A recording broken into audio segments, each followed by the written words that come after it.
ভালো আছো?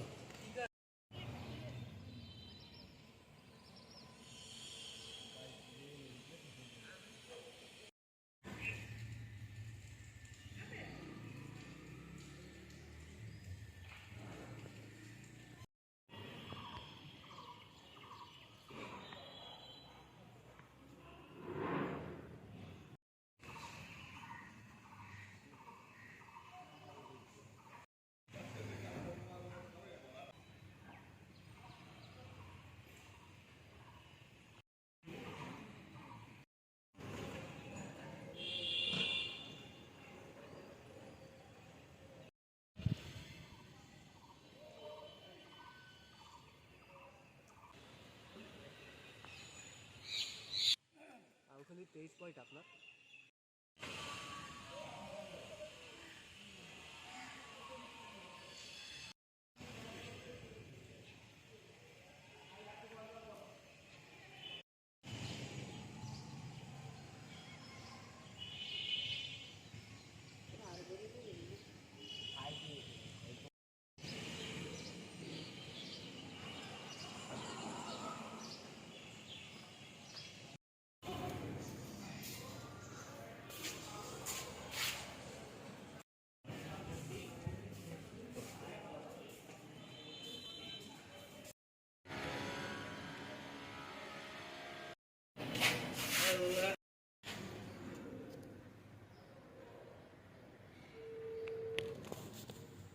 আমাদের সরকার কর্তৃক নির্ধারিত টাইম হয়েছে যে আপনার সকাল 9টা থেকে 9টা 40 পর্যন্ত কর্মকর্তায় থাকতে হবে।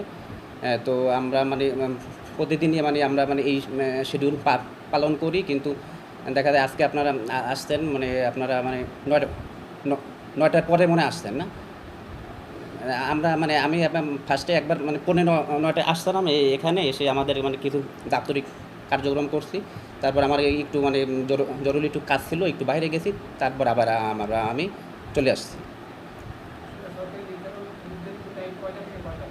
আমাদের মানে সরকার সকাল 9টা থেকে আপনার মানে কার্যক্রম শুরু হবে, এবং হচ্ছে যে আপনার সরকার কর্তৃক একটা আমাদের শিডিউল আছে যে 9টা থেকে 9টা 40 পর্যন্ত আমাদের কর্মস্থলে থাকতে হবে।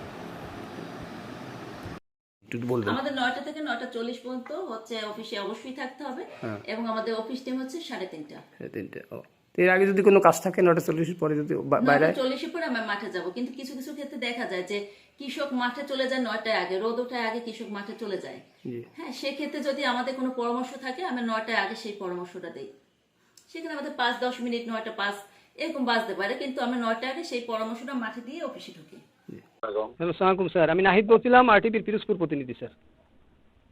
স্যার আমি ফোন দিয়েছিলাম স্যার, 9টা থেকে আপনাদের কর্মকর্তাদের অফিসে থাকার কথা যারা আছে, এই বিষয়ে আপনার স্যার একটু বক্তব্য, কি ব্যবস্থা আপনারা নেবেন? সরকার তো একটা প্রজ্ঞাপন জারি করেছে স্যার। সরকার প্রজ্ঞাপন জারি করেছে। সরকার প্রজ্ঞাপন বিষয়টি আমি অফিসিয়ালি সকল দপ্তরকে জানিয়ে দিয়েছে, এবং সকল দপ্তর যাতে এটা মেনে অফিস পরিচালনা করেন সে বিষয়ে সরকারের নির্দেশনাগুলো জানিয়ে দেওয়া হয়েছে।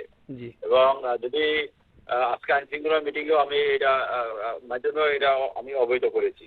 তারপরে যদি কোনো কর্মকর্তা কর্মচারী অফিসে সঠিক সময় না আসে, সরকারি নির্দেশনা ভায়োলেট করে, আমি যদি অভিযোগ পাই অবশ্যই এগুলো আমি আইনগত ব্যবস্থা নিব।